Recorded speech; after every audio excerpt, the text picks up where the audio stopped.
Mikkel Vetterkens, mini-mundtlig eksamen. Jeg har valgt opgaven Forklaring om næringsstoffernes optagelse, herunder tyndtarmens opbyggelse. Først vil jeg lige fortælle om næringsstoffernes optagelse. Et næringsstof er et hvilket som helst stof, som ved indtagelse bidrager til organismens metabolisme, som så enten er organismens funktioner, som f.eks. kan være at bevæge sig, eller også organismens vækst af organismen.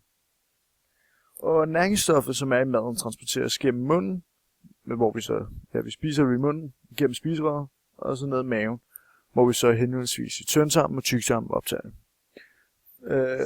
Men mindre man det er, så man så har diarré, hvor det så bare rører direkte igennem kroppen, da diarré er kroppens forsvarsmekanisme for at udskille en mulig tarminfektion eller en tarmforgiftning. Og nu til selve tyndtarmen. Normalt inddeler man tyndtarmen i 3 dele, som på latin hedder, men dudum, ienum og illum. Og duolum kaldes normalt for 12-fingertarmen på dansk. Og hvis vi så lige skal zoome ind på selve tyndtarmens opbygning, kan vi se på det her tværsnit, der viser selve tarmrøret. Så kan vi så se på selve det her tarmrør, det er simpelthen omgivet af en glat muskel. Og den her glatte muskel er simpelthen det, der skaber den peristantiske bevægelse, der transporterer føden gennem fordøjelsessystemet. Fordi føden skal kunne optages på den mest effektive måde, som følger evolutionen, så er overfladearealet, eller det egentlige overfladeareal, meget større end hvad det ville have været, hvis der ikke havde været nogen folder. Og der kan man så se de her folder her, som er dem, der er her. Og som så bare skaber det her kæmpe areal. Og så fordi det er på selve de her folder, så er der noget, der hedder villi, som egentlig godt kunne minde om sådan nogle femmerhår, som sådan set også har et areal det her. Og det altså fordi de her med nogle folder har, hvad man nærmest skal kalde folder på, så er det egentlig areal meget større i forhold til, hvis det bare havde været en helt glat gang, hvor det er så, at føden vil have kontakt gennem den glatte ting.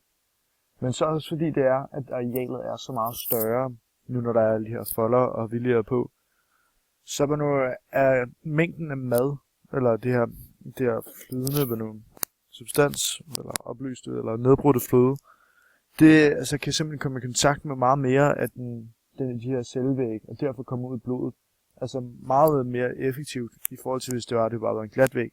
Det er, at arealet, hvor det er, at de kan gøre kontakt med hinanden, og altså mængden af føde, der kan gøre kontakt med cellevæggene på samme tid, er egentlig meget større i forhold til, hvis det var, at den ikke har været lavet på sådan en her effektiv måde.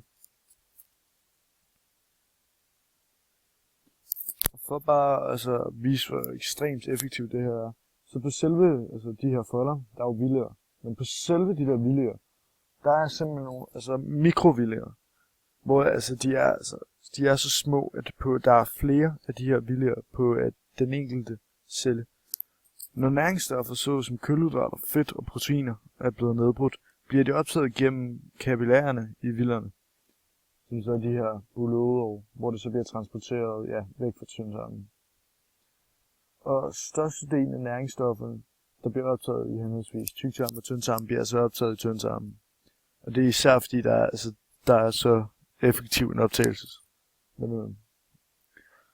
Ja. Og der er så 3 forskellige ting, der kan optages gennem cellevæggen i tyndtarmen. Og det er så proteiner, fedt og kulhydrater, som man også kan se her. Men jeg har desværre kun tid til at gennemgå proteiner. Og proteiner, de bliver allerførst nedbrudt fra dens komplekse kæde af proteiner, eller aminosyrer, af pepsin og peptidase. Og der bliver den selvfølgelig nedbrudt ned til dens grundstruktur, som er aminosyrer. Og de her aminosyrer kan simpelthen optages fra gennem selvvæggen af facilitær transport. Så er den her passiv transport, der transporterer den gennem en celles plasmamembran, og så ind i blodbanen. Og det bliver så opløst i blodet, det her protein, eller af de her aminosyrer, da det er, at de begge to er polære, altså blodet og aminosyrerne. Og som vi også har testet før, så kan polære og polære kun blandes med hinanden, og det polære ting kan ikke blandes med upolære ting, eller polære og svag polære.